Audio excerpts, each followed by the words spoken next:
Orang yang rela tidak disolatkan kalau mati, apakah dia sudah kafir? Orang yang mengangkat pemimpin kafir itu kafir, walaupun dia tidak mengeluarkan statement. Walaupun dia tak mengeluarkan statement, jangan solatkan saya. Dia tak disolatkan itu kan karena dia dianggap gugur 4 fardu kifayah. Tidak dikapankan, tidak dimandikan, tidak dikapankan, tidak disolatkan, tidak dimakamkan di pemakaman kaum muslimin. Jadi solusinya bagaimana? Dia mesti taubat, taubat nasuha. Pokoknya tak ada hancur di bawah hancur. Di dunia hancur, karir hancur, orang tak percaya, umat tak percaya, di akhirat neraka jahanam tempat dia. Satu-satunya jalan taubat. Mudah-mudahan taubat dia, taubat nasuha. Kalau tidak, na'udzubillah. Ana akwat, mohon doanya Ustaz, semoga Allah melembutkan hati orang tua saya untuk mengizinkan saya mondok menghafal Quran. Saya sudah minta izin mengirim video keberkahan bagi diri orang tua yang anaknya hafal Quran, tapi beliau tetap tidak mengizinkan. Beliau berpendapat Al-Quran tak perlu dihafal. La ilaha illallah, la haula wala quwata illa billah. Berapa banyak jamaah yang meneteskan air mata karena anak lari dari pesantren. Orang tua saya termasuk yang tak bertuah, kata orang Melayu, karena saya tak tamat pesantren. Cuman setahun saya di pesantren. Saya termasuk yang lari dari pesantren. Mungkin dulu kalau saya tamat pesantren jadi ustadz saya. Ustadz hebat maksudnya. Ini ada anak mau masuk pesantren, mau menghafal Quran, malah dia pula mengatakan Quran tak perlu dihafal, diamalkan saja cukup. Mudah-mudahan Allah melembutkan hatinya. Iktibar pelajaran bagi bapak ibu sekalian, iktibar pelajaran bagi anak-anak muda sekalian, yang kalian punya dapat orang tua mengizinkan kalian ngaji, memberi kalian motivasi untuk sekolah agama. Nih masih ada di zaman sekarang nih orang tua yang melarang anak. Nanti di akhir majelis kita mohon kepada Allah subhanahu wa ta'ala, insyaallah. Anak yang hafal Al-Quran nanti dia bangkit di padang mahsyar, al-mahiru bil Quran, yang mahir baca Quran, ma'as safaratil kiramil bararah, dia akan bangkit bersama para malaikat. Anak yang hafal Quran soleh, bisa dia memberikan syafaat pertolongan. Ada syafaat orang beriman, ada syafaat malaikat, ada syafaat Nabi Muhammad, ada syafaat Allah, ada syafaat Quran, ada syafaat anak-anak yang soleh. Ada pula orang yang hafal Quran, meninggal orang tuanya, setiap hari dia ulang hafalannya 2 juz, mengalir pahala bacaannya. Beruntung bertuah bapak ibu yang anaknya hafal Quran, anak itu mengulang hafalannya 1 hari 2 juz, maka mengalir bacaannya. Adapun anak yang tak pandai baca Quran, tak pandai mengaji, maka Al-Fatihah pun tak terkirimkannya. Bayangkan itu. Ini orang tua membuang tuah. Ini orang tua yang membuang tuah. Anak yang mau menghafal Quran malah dilarang. Bahwa alasannya karena perempuan. Pondok pesantrennya aman, Ish Karimah. Itu sahabat kita yang di Solo. Sudah banyak anak-anak kita yang hafal Quran di Ish Karimah Solo. Maka kirimkan ke Solo, negerinya aman, perjalanan sekarang pula aman. Antarkan dia ke sana, dudukkan siap. Nggak salah rindu kepada anak. Mati tak membawa anak, amal soleh itu yang akan dibawa. Justru kita bangga dengan dia bisa sekolah hafal Quran. Saya adik beradik kandung tak banyak. Saya anak pertama, adik saya anak kedua. Kami cuma berdua. Orang tua saya melepas saya kuliah 4 tahun di Mesir, 2 tahun di Maroko. 4 tahun di Mesir tak pernah saya pulang. Bukan saya 10 orang, 10 pergilah mat, oh matilah, bukan begitu. Kami berdua. Apakah boleh tidur sambil megang Quran? Karena kebiasaan saya kalau tidur megang Quran, kalau tak megang Quran saya tak bisa tidur. Kok baca Quran itu ada adabnya. Adab baca Quran, buka adab hamalatul Quran. Berwudu, duduk menghadap kiblat dengan Quran. Tapi kalau ada orang yang menghafal, capek dia, miring dia ke kanan, miring sunnah Nabi, dipegangnya Quran, itu boleh menghafal Quran. Tapi adab-adab tetap dijaga. Yang pula mengangkang telungkup, macam megang novel ketika cinta bertasbih. Mana adab kita? Adab kepada kalam Allah Subhanahu wa taala. Ada saat-saat tertentu orang yang menghafal Quran capek duduk sampai 2 jam 3 jam, miring dia ke kanan, tetap adabnya adab miring seperti dipegangnya Quran. Nah, itu boleh, bisa. Mengambil ini mesti dari bawah, nanti kalau tidak masuk surat tilang.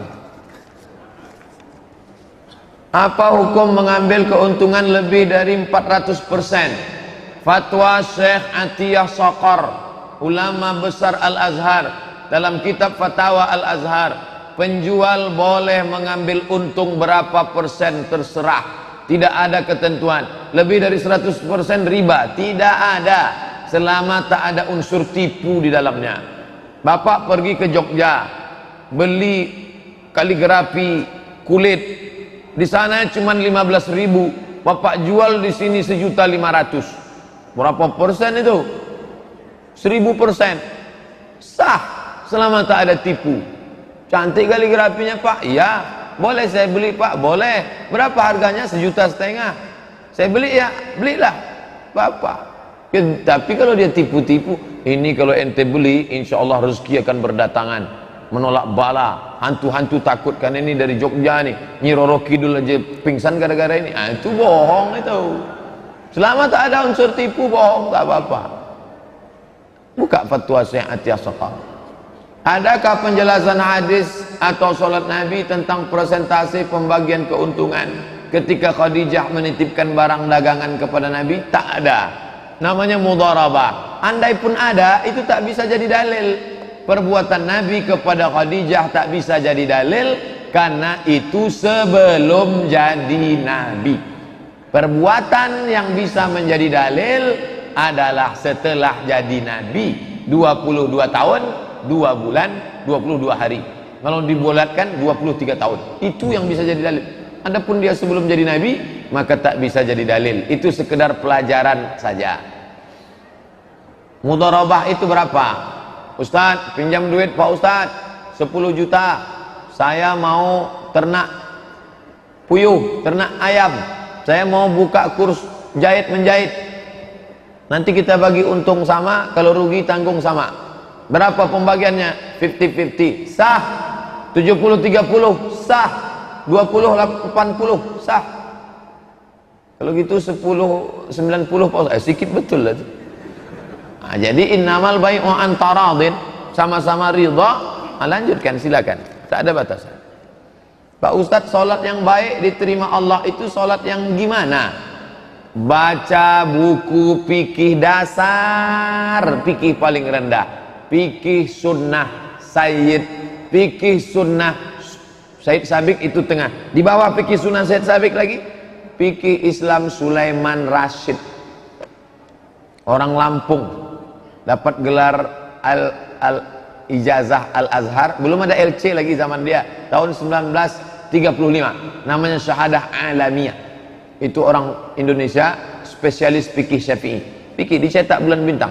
Rukun, syarat, wajib, sunat. Pelajari baik-baik rukun, syarat, wajib, sunat. Apa yang kita lakukan Pak Ustadz kalau seandainya kita melihat aurat saudara kita yang lagi sholat, laki-laki? Tutup. Kalau yang bisa ditutup, misalnya dia pakai celana jeans. Anak-anak muda jangan lagi dipakai celana jeans yang pendek. Ini kan mau sholat, baju pendek, pakai celana jeans ke bawah, tutup. Kalau nampak kita naik, turut naik kan. Apalagi kalau kita kenal. Karena sholat dia batal. Orang yang sholat terbuka auratnya, sholatnya batal. Maka dia mesti ulang balik. Diulang balik itu sholat. Hati-hati. Makanya kalau pakai kain sarung, ujung kaki dirapatkan. Waktu sedang sujud, Allahu Akbar, kaki kan meregang gini, tutupkan. Karena kalau pakai kain sarung, tak pakai celana panjang di dalam, itu pangkal pahanya kelihatan dari belakang. Itu berapa? Kalau pakai sarung itu pakai celana panjang, paling tidak sampai ke lutut, di bawah lutut, agak 5 jari di bawah lutut. Apa yang harus kita lakukan? Sholat berjamaah, imamnya cepat-cepat, ganti imam tuh. Karena semua sholat jamaah itu rusak dia buat. Irji ila salatika fa innaka lam tusalli, ulangi salatmu karena salatmu tak sah. Irji ila salatika fa innaka lam tusalli, ulangi salatmu karena salatmu tak sah. Irji ila salatika fa innaka lam tusalli. 3 kali disuruh Nabi ulang. Hadis sahih tentang orang yang salatnya tak ada tumaknina. Allahu akbar, Allahu akbar, Allah. Kalau kau tegak hatta tatma'inna qa'iman, ada tumaknina. Kalau kau ruku' hatta tatma'inna raki'an. Kalau kau sujud hatta tatma'inna sajidan, mesti ada tumaknina. Duduk bersama, bahas tentang imam. Pak Imam, kamu pilih 2, referendum. Perbaiki tumakninahmu atau kami ganti imam baru. Pak Ustadz, saya mahasiswa UIN, mantap, 19 tahun. Alhamdulillah, anak 19 tahun mau datang pengajian hari libur. Saya kebingungan dengan 3 hal. Mudah-mudahan datang bukan karena bingung. Bolehkah kita menyatakan cinta dalam pandangan Islam? Apalah anak 19 tahun cinta-cinta. Nanti cinta itu simpan aja dulu. Kuliah dulu selesai. S1, S2, S3 berhasil kalian. Itu nanti sudah mau menikah baru. Seperti apa Islam mendefinisikan cinta? Kalau sudah cerita cinta pasti konotasinya laki-laki, perempuan, remaja, remaji, putra putri. Padahal dalam Islam itu cinta sudah kita bahas dulu, hakikat cinta, khazanah cinta. Walladzina amanu, orang yang beriman, asyaddu hubban lillah, cintanya lebih kepada Allah Subhanahu wa taala. Anak muda cinta kepada masjid. Besok, nah malam nih, start night, move on. Malam nih, iktikaf. Nanti maghrib datang kemari bawa persiapan iktikaf. Persiapan iktikaf itu maksudnya sajadah. Kalau dia mau pakai alas sajadah, selimut, jaket, itu maksud persiapan iktikaf, bukan kerupuk. Persiapan iktikaf. Nanti malam iktikaf sini menikmati. Saya karena ke Pasir Pangarayan malam nih. Malam ini saya ke Pasir Pangarayan. Andai tidak datang, saya mau mendengarkan suara Al-Mukarram Ustadz Muzammil Hasbullah. Saya penasaran mendengar dari YouTube saja, mau dengar live langsung. Apa boleh buat? Tak bisa jumpa. Yang kosong datang malam ini nanti. Maghrib berjamaah, pengajian Isya berjamaah, pengajian iktikaf motivasi, nanti malam pula tahajud berjamaah sampai pengajian besok pagi. Hadir. Jadi cinta itu, cinta kepada perempuan hanya sebagian unsur sub cinta. Cinta itu besar seperti kue dipotong-potong. Cinta kepada Allah, cinta kepada orang tua, cinta kepada guru, cinta kepada ulama, cinta kepada ilmu, cinta kepada Nabi. Cinta kepada perempuan yang membuat kita bisa selamat dari neraka jahanam adalah ketika diwujudkan dalam bentuk pernikahan. Kedua, saya pernah membaca hadis sabar terjadi pada tabrakan yang pertama. Bolehkah kita membalas setelah itu? Ini kronologisnya bukan cerita masalah orang kelahi. Bolehkah kita membalas setelah itu? As-sabru fi sadmatil ula, sabar pada pukulan yang pertama. Jadi Nabi menengok ada perempuan anaknya mati, meninggal. Lalu kata Nabi, sabar ya. Kata Nabi, sabar ya. Lalu apa kata dia? Alaika anni fa innaka lam tusib bimusibati. Pergi sana. Ente nyuruh-nyuruh sabar kan karena ente tak kena musibah macam aku. Pergi sana. Setelah Nabi pergi, datang orang ngasih tahu. Ente tahu siapa yang ente usir tadi? Enggak, Nabi itu. Hah? Nabi. Akhirnya besok dia datang ke rumah Nabi. Assalamualaikum, waalaikumsalam. Ya Rasulullah, ya, aku mohon maaf. Semalam aku sudah ngusir engkau ya Rasulullah. Sekarang aku sudah sabar. Muncullah hadis nih. Itu namanya asbabul wurud, kronologis. Kata Nabi, innamas sabru fis sadmatil ula. Sabar itu pada pukulan yang pertama. Ente kalau mau sabar dari kemarin-kemarin, makin lama makin sabar. Sekarang pertanyaannya, Pak Ustadz, bolehkah sabar pada yang pertama habis itu dibalas? Bukan sabar namanya. Untung dia bertanya. Coba kalau tak bertanya dinda mahasiswa nih, bacanya sendiri, pahaminya sendiri. Sabar pada pukulan yang pertama. Oh, kalau gitu dipukul kawan pertama sabar. Besok tengoklah. Lah, pahami baik-baik cerita tentang hadisnya. Itulah gunanya mengaji. Ada pertanyaan, ada dialog. Apa maksud hadis dari Abu Umamah? Aku menjamin satu rumahku di pinggiran surga bagi orang yang mau meninggalkan perdebatan. meskipun dia benar, dan satu rumah di tengah surga bagi orang yang meninggalkan dusta meskipun dia bergurau, satu rumah di atas surga bagi orang yang membaguskan akhlaknya. Surga luas, di dalam surga itu ada rumah-rumah, rumah di tepi, rumah di tengah, rumah di atas. Bahbuhah bagian tengah, a'la bagian atas. Rumah di tepi, rumah di tengah, rumah di atas. Siapa yang punya rumah di surga? Satu, man bana masjidan, siapa yang membangun masjid, banallah baitan mislahu fil jannah, dibangunkan Allah satu rumah di surga. Kita tak bisa bangun masjid, jangankan bangun masjid, bangun rumah kita pun tak bisa, susah, miskin. Siapa lagi yang bisa punya rumah di surga? Man shalla isnatai asyarata raka'ah, siapa yang salat 12 rakaat fil yaumi wal lailah, salat qabliyah ba'diyah qabliyah ba'diyah qabliyah ba'diyah 12 rakaat, bunya lahu bihinna baitun fil jannah, dibangunkan untuknya satu rumah dalam surga. 2 rakaat sebelum subuh, 4 rakaat sebelum zuhur, 2 rakaat setelah maghrib, 2 rakaat setelah isya, 2 rakaat setelah zuhur, 2 rakaat sebelum subuh, 4 rakaat sebelum zuhur, 2 rakaat setelah zuhur, 2 rakaat setelah maghrib, 2 rakaat setelah isya, dibangunkan satu rumah dalam surga. Ada lagi 3. Siapa dia? Man tarakal, siapa yang meninggalkan mira' jidal, siapa yang meninggalkan jidal, berdebat, tak mau dia berdebat, maka dibangunkan Allah dia satu surga, satu rumah di dalam surga. Yang satu lagi, man tarakal kadzib, siapa yang meninggalkan dusta, walaupun bercanda, bergurau, demi untuk supaya orang ketawa, dibuatnya cerita-cerita dusta bohong, ditinggalkannya itu, dibangunkan Allah satu rumah di tengah surga. Yang ketiga, siapa yang itu? Kata Nabi SAW, man ahsana khuluqahu, siapa yang memperbaiki adabnya, akhlaknya. Yang meninggalkan debat, rumah di pinggir surga. Yang meninggalkan dusta, rumah di tengah surga. Yang memperbaiki akhlaknya, rumah di atas tinggi surga. Kalau gitu saya biarlah tak punya rumah Pak Ustadz asal masuk surga. Bukan begitu memahami hadis ini.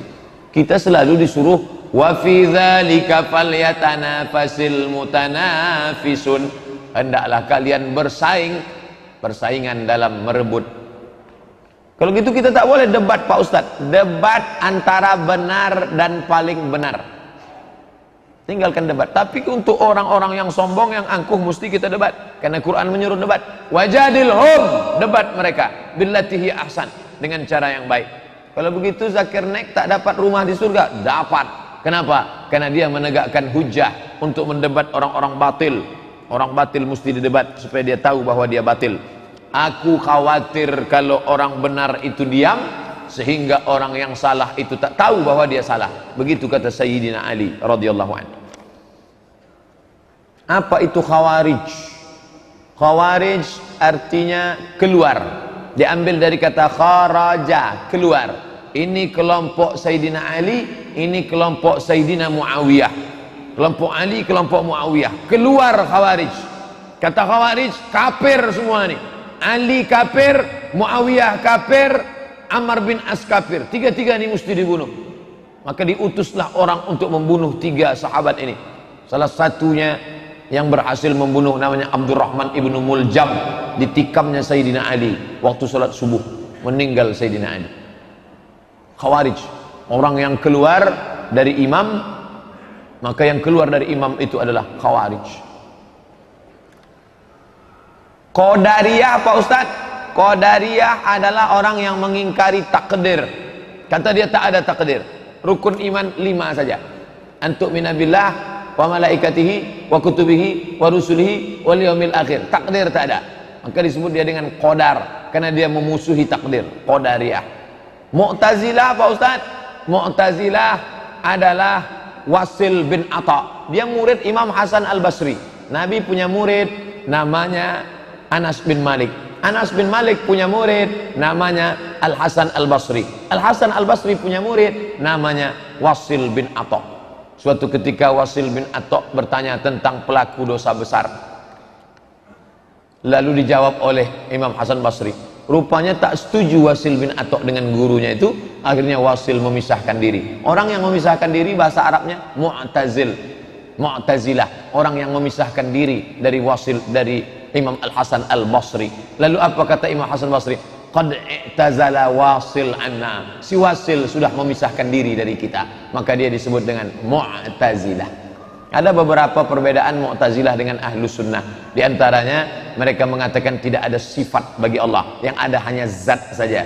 Kemudian pula mereka ini sama dengan Qadariyah dalam masalah tak menerima takdir dan beberapa perbedaan lainnya. Sedangkan kita adalah Ahlus Sunnah wal Jamaah. Khawarij, Qadariyah, Mu'tazilah sudah keluar dari Ahlus Sunnah wal Jamaah.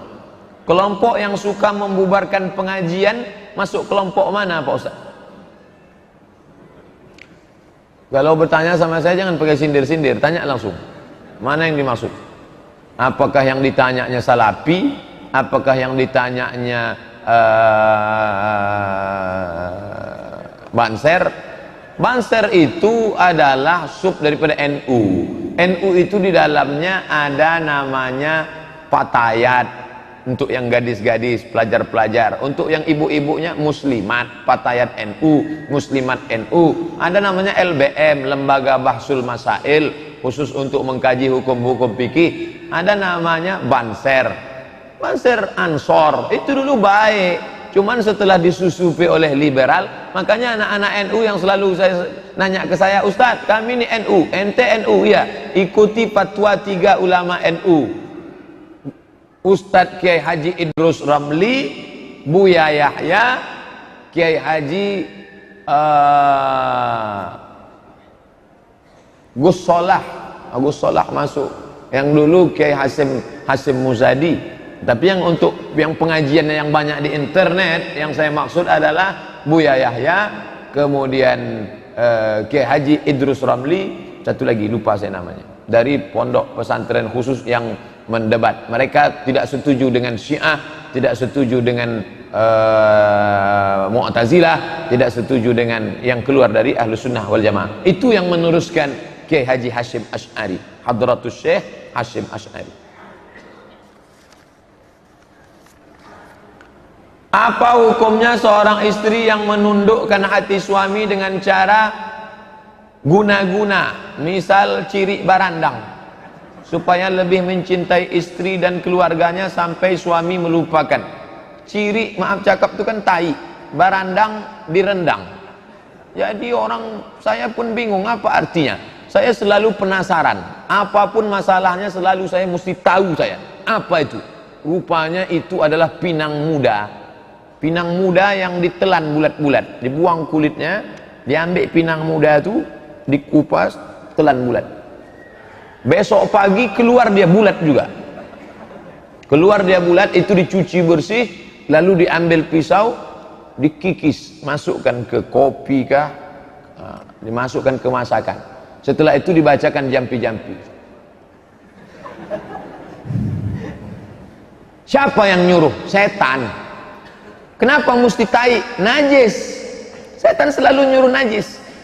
Karena setan bersama dengan tai itu najis, baru masuk mantranya. Maka apa hukumnya?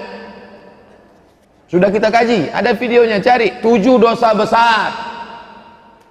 Ijtanibu jauhilah as-sab'a, 7 al-mubiqat yang akan menghancurkan imanmu, amalmu. Yang pertama, asyirku, syirik, minta kepada setan. Yang kedua, as-sihru, sihir, magic. Yang pernah melakukan, stop, berhenti. Patutlah suaminya patuh betul Pak Ustaz. Iyalah, dikasihnya pinang muda yang dikikis tadi. Jadi Pak Ustaz, boleh saya buat? Jangan, itu saya ceritakan supaya orang jangan melakukan. Seorang suami berimpak di kotak masjid, apakah pahala tersebut istrinya juga mendapatkannya? Karena istrinya jarang ke masjid, mempunyai anak bayi.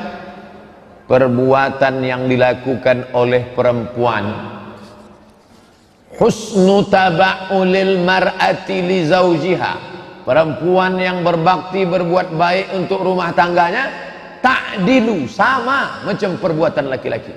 Hadis sahih Al-Bukhari. Ta'dilu, sama, ekuivalen, sama.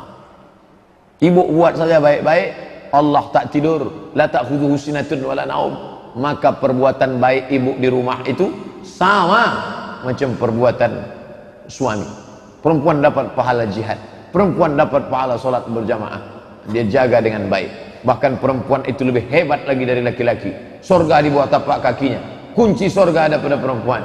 Ilzam rijlaiha fasammal jannah. Kau urus saja tapak kakinya, kau dapati surga di sana, kata Nabi sallallahu alaihi wasallam. Jangan khawatir, jangan takut jadi perempuan. Saya pengurus koperasi simpan pinjam. Tiap akhir tahun ada jasa keuntungan dibagi-bagi. Kalau jatah saya disedekahkan, apakah saya terlepas dari dosa riba? Saya punya duit 10 juta, saya letakkan di koperasi. Nih, akhirnya dipakai duit itu untuk program riba. Maka saya sudah berkontribusi riba. Bapak yang punya duit untuk kelompok riba nih, balik dari sini cabut. Mohon maaf, duitku mesti ku cabut ini. Kalau bisa yang lain sampaikan. Kalau tak bisa memperbaiki semua diri sendiri, cabut. Lalu Pak Ustadz, saya tak bisa simpan duit ini di rumah. Simpan di bank syariah, bank menuju syariah, bank syariah Riau Kepri, bank syariah Muamalat, bank syariah. Pokoknya letakkan ke bank syariah yang sudah dapat fatwa DSN, Dewan Syariah Nasional, untuk menghidupkan perekonomian umat. Setelah konversi 2 bank daerah menjadi bank syariah, melejit aset bank syariah kita. Pertama, bank syariah Aceh. Yang kedua, bank syariah NTB. Lalu bapak yang selama ini duitnya tak dimakan, hasil itu tak dimakan, disedekahkan, duitnya jangan dimakan, diserahkan ke masalih ammah. Masalih ammah, kepentingan umum. Bangun MDA, panti jompo, anak yatim, fakir miskin, masjid, serahkan. Niatnya bukan niat sedekah, mengembalikan uang umat kepada umat, bukan niat sedekah. Karena tak boleh bersedekah dengan duit haram. Saya dengar dari salah satu radio, berwuduk boleh tanpa pakaian. Apa betul Ustaz? Kalau boleh apa dalilnya? Kalau tak boleh apa dalilnya?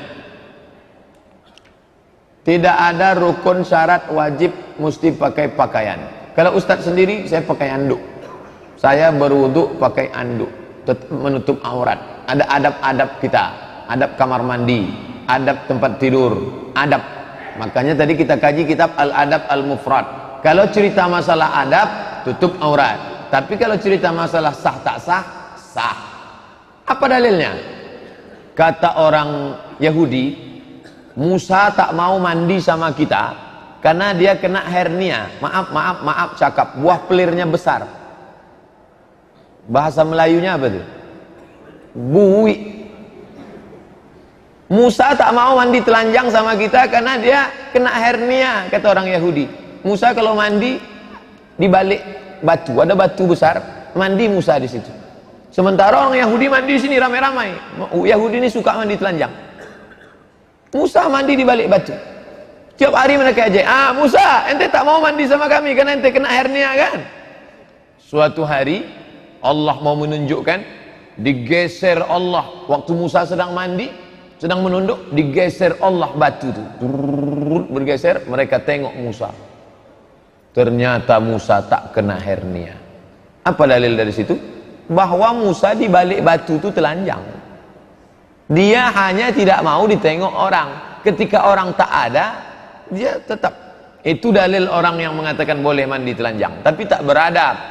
Kalau cerita sah tak sah, sah, tapi dia tak beradab. Bedakan antara fikih dengan adab. Fikih itu mengatur sah, makruh, wajib, rukun, syarat, wajib, sunat, sah tak sah. Tapi kalau sudah cerita adab, tata krama kepada Allah Subhanahu wa taala, cerita masalah akhlak, pakai basahan. Walaupun tak ada orang menengok. Apa niatnya kalau kita sholat subuh Jumat? Karena kita kan sujud tilawah, tak berubah niatnya. Usolli sunnatal, usolli fardhu subhi rakaataini, pakai sujud tilawah lillahi taala, enggak. Karena niat itu sudah ada di dalam niat imam. Bahkan kita tak tahu imam itu nanti sujud atau tidak, tapi niat imam sudah mengcover semuanya, bahwa niat imam, dan niat itu tak mesti dilafazkan di mulut, dalam hati sudah niat. Ma'allun niat al-qalbu. Kalau ada orang yang melafazkan niat, baik. Mazhab Syafi'i mengatakan mustahab. Begitu dalam fikih Islam 4 mazhab, melafazkan niat untuk menghilangkan was-was. Niat imam sudah mencukupi. Tanpa solat witir sahkah solat tahajud? Solat tahajud sah. Solat itu dibuka dengan Takbir ditutup dengan salam, sah, tapi tidak sempurna. Salat tahajud saja dia, tiba-tiba azan subuh, sah, tapi paling bagusnya pakai witir. Witir 2 sebelum tidur malam atau setelah tahajud. Makanya dia tidak menjadi penutup, tapi yang paling bagus tahajud tutup dengan witir. Tapi kalau dia tahajud saja sah, atau witirnya duluan bagus, tak salah. Ketika kita sampai di masjid, muazin sedang azan, bolehkah kita langsung sholat sunat atau menunggu azan? Tunggu azan selesai. Kenapa azan ditunggu? Karena kata Nabi, siapa yang menyambut seruan azan, diucapkannya macam yang dicakapkan si muazin, kecuali hayya 'alas shalah hayya 'alal falah, dijawabnya la haula wala quwata illa billah, ditutupnya dengan doa wasilah, Allahumma rabb hadhihi da'wati tammati wa salatil qa'imah ati sayyidina Muhammadan al-wasilatal fadilah wasyaraf wa darajatal 'aliyatar rafi'ah wa ba'athu Allahumma maqam mahmudan alladhi wa'adtah innaka la tughliful mi'ad. Maka dia dapat balasan, halat lahu syafaati, layaklah dia mendapatkan syafaatku nanti hari kiamat. Saya tetap menunggu karena saya ingin dapat syafaat. Adakah umat Nasrani mendoakan sesamanya seperti umat Islam yang mendoakan untuk sesamanya? Saya tak pula paham agama dia. Saya diundang ceramah di sini aja, belum pernah ke depan lagi. Tapi yang jelas mereka mendoakan. Dari mana Ustaz tahu mereka mendoakan? Saya selalu juga dengar di radio. Kadang kita tak niat terputar dengar radio. Mereka mendoakan. Bahkan langsung di TV. Saudara, domba-domba Allah yang tersesat, angkat tanganmu ke TV semua. Angkat. Diangkat ke TV. Mereka saling mendoakan. Bahkan mereka luar biasa. Tidak hanya saling mendoakan. Bapak kalau masuk ke perkampungan suku Talang, tepi sungai Batang Gangsal, kiri kanan, mana kampung, tengok nanti. Jangan tanya agamanya, masuk saja. Kalau jalannya semenisasi, ada air bersih, banyak rumah beton, itu pasti rumah. Itu cirinya. Semenisasi, ada air bersih, ada rumah beton, itu punya dia itu. Mana yang jalan tanah, airnya kotor, rumahnya buruk, itu orang Islam tuh. Saking kan pedulinya mereka. Apakah sholat batal kalau apa hukum anak kecil yang berjalan di depan orang sholat berjamaah? Syekh Ibnu Utsaimin dalam fatwanya tidak menganjurkan membawa anak kecil yang belum mumayyiz. Mumayyiz sudah bisa dikasih tahu, 4 tahun ke atas sudah bisa kasih tahu. Nah, nanti kalau di masjid itu bisa. Tapi kalau 4 ke bawah, kita gini kan, dia pula mengginikan kita. Tak kasih tahu. Kita sedang sholat, waktu di awal dia diam, pas kita sedang sholat dia pun lari sana, lari sini, lari sana, lari sini. Kacamata bapak sebelah ini di sini. Dia sholat, kata dia. Nah, oleh sebab itu kata Syekh Ibnu Utsaimin, di bawah 4 tahun yang belum mumayyiz, sobi, mumayyiz, akil baligh. 3 pembagian. Sobi yang belum bisa membedakan, mumayyiz sudah bisa membedakan tapi belum akil baligh. Akil baligh 3 aja Pak Ustaz. Ya, di atas akil baligh, akil mukhtar. Apakah sholat batal seandainya pada waktu sujud mukena jatuh ke tempat sujud? Tak batal. Allahu Akbar, ujung mukena sam. Tak kenapa pula mau dia berputar, tak dia embus kipas angin berputar. Sujud kening tidak ke atas lantai tapi ke atas mukena, sah. Mana dalil Ustaz?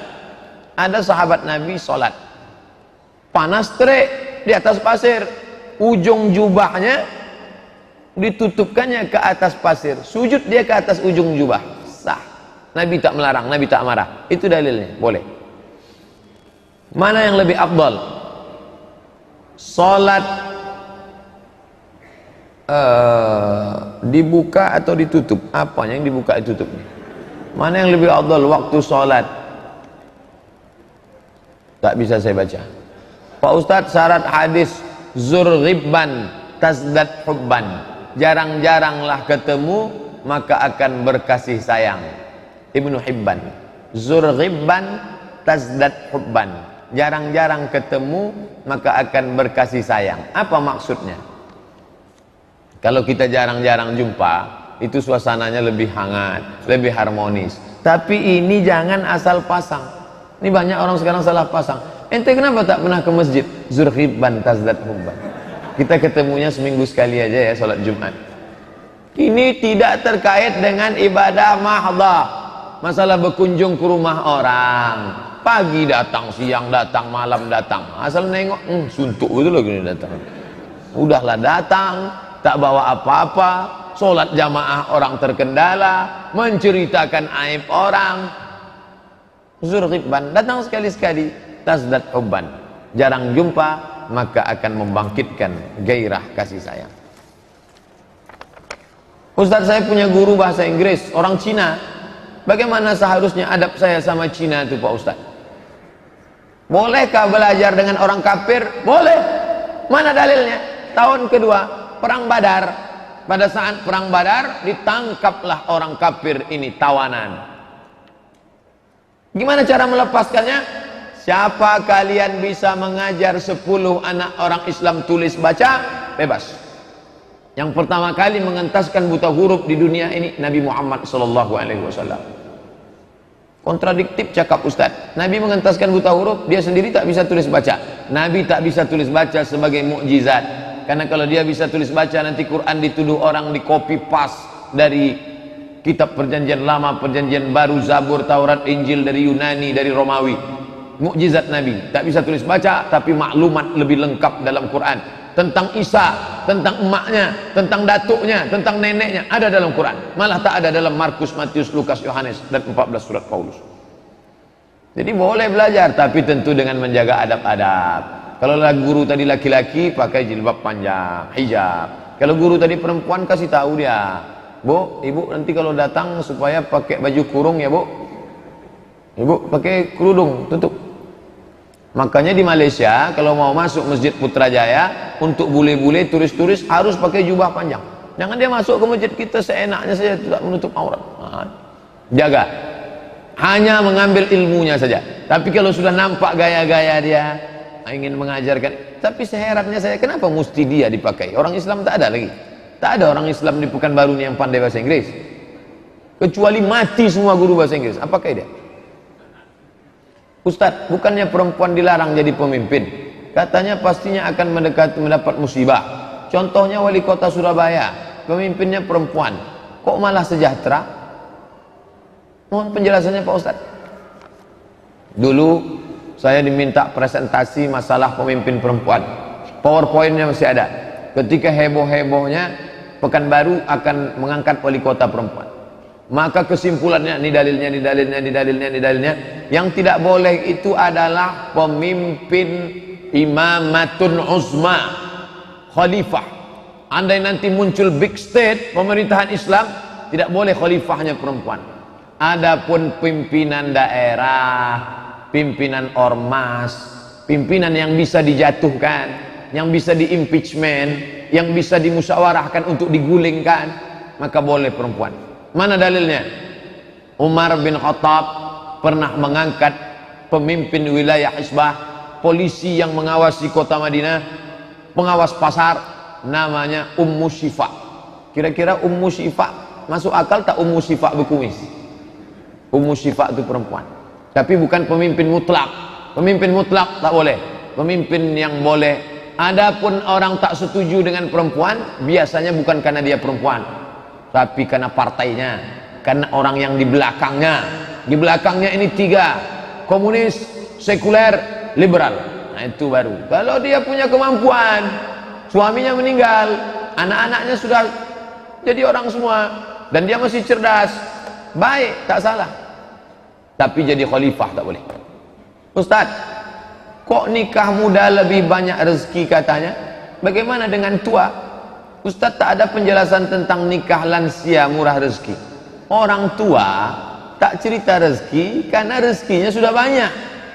Anak muda khawatir menikah karena duitnya tak ada.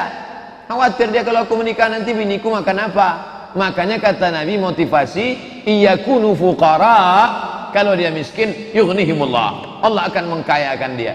Adapun orang yang sudah tua, sudah banyak merasakan asam garam dunia, sudah punya kebun, sudah punya ruko, sudah punya tanah. Mayoritas kebanyakan orang tua begitu.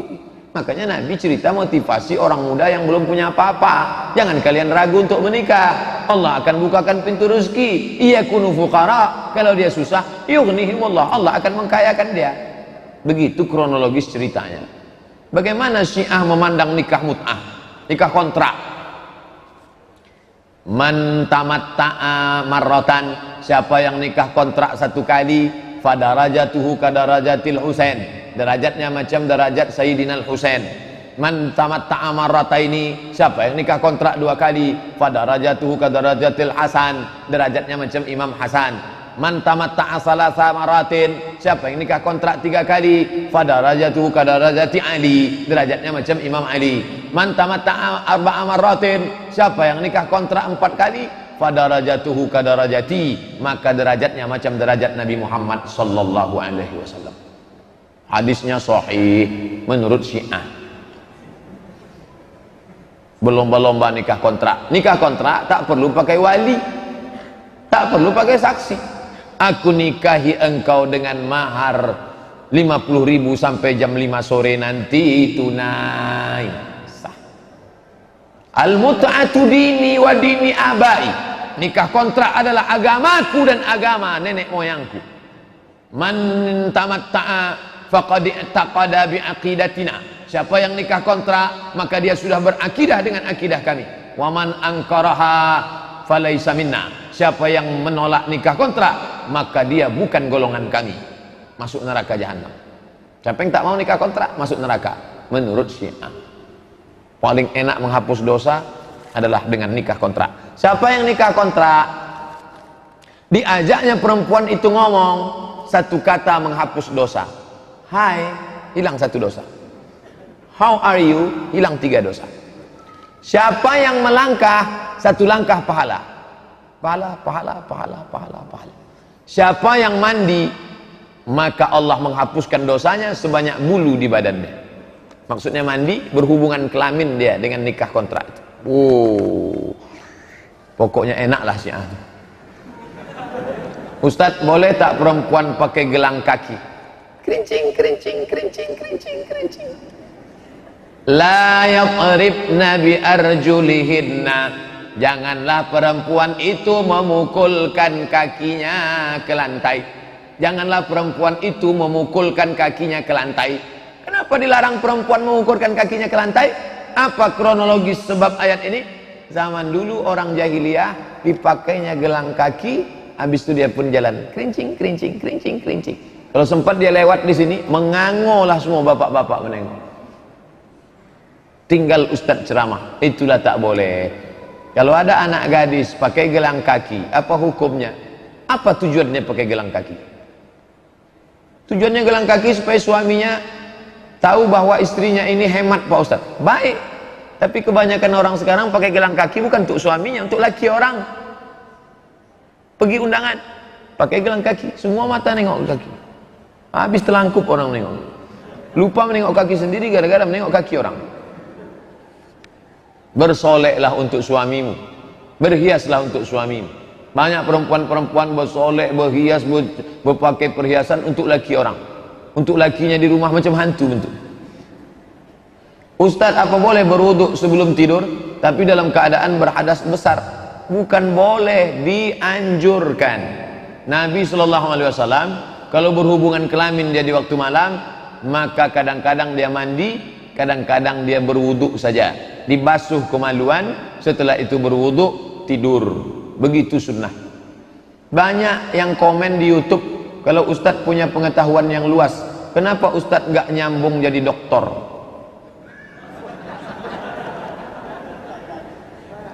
Saya dapat beasiswa dari AMCI, Ajong Marocain Cooperation International. Jatah beasiswanya 7 tahun. Terserah mau S1, mau S2, S3, 7 tahun. Lebih 7 tahun tak boleh. Sudah saya habiskan 2 tahun. Karena saya S2 2 tahun, 23 bulan saya selesaikan. Habis. Jatah saya 4 tahun lagi. Mestinya saya pulang haji, habis selesai saya pergi ke Makkah haji, bisa saya sambung 4 tahun lagi untuk doktor. Lalu kenapa Ustaz balik? Kata mak saya, tak ada gunanya kau balik doktor kalau aku almarhum. Balik saya. Sudah balik tak sempat lagi. Sudah mau mendaftar, Ustaz bisa Isra Mi'raj? Bisa Maulid Nabi? Macam mana mau nulis doktor menjawab nih? Oh, jadi Ustaz nyalahkan kami nih? Enggak. Doakan aja lah. Nanti dapat doktor honoris causa 1000 jam di YouTube, katanya ada hadiah doktor. Bolehkah menggunakan obat-obat? Laki-laki pakai obat kuat. Orang yang biasanya pakai obat kuat karena dia tak kuat. Laki-laki yang lemah syahwat, nama penyakitnya inin. Dalam kitab fikih tengok inin. Orang yang kena penyakit ini dianjurkan berobat setahun. Laki-laki yang setahun berobat tak sembuh, istrinya boleh menggugat ke pengadilan. Namanya uyub musyawwahah dalam kitab fikih. Jadi Pak Ustadz boleh? Boleh. Dia udah 3 tahun, gugatlah pengadilan. Tapi kemudian dimakannya lah pil obat kuat, Viagra. Setelah itu jantungnya pun meletup, pus, mati. Kap 70 diisi minyak pesawat, meletup lah. Boleh berobat dengan obat yang syar'i, tidak menimbulkan efek samping, hanya untuk memperbaiki yang tak baik. Adapun memperturunkan hawa nafsu yang tidak hiperseks, maka haram hukumnya karena menyakiti pasangan. Berhubungan kelamin adalah ibadah untuk punya anak, menyalurkan libido seksual, bukan untuk memperturunkan hawa nafsu seperti orang kafir. Itu mesti dipahami dalam Islam.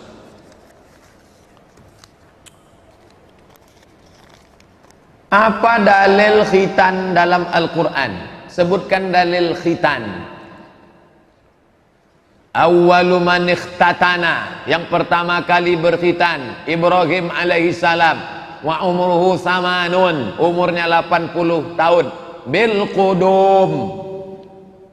Datang orang dibukanya kamus, kudum kampak. Nabi Ibrahim berkhitan 80 tahun pakai kampak. Akhirnya Cina-Cina yang di bawah mendengar takut, lari mereka, hanya pakai kampak lah. Padahal coba tengok syarah Sahih Muslim. Apa kata Imam Nawawi dalam kitab Al-Minhaj syarah Sahih Muslim Ibn Al-Hajjaj?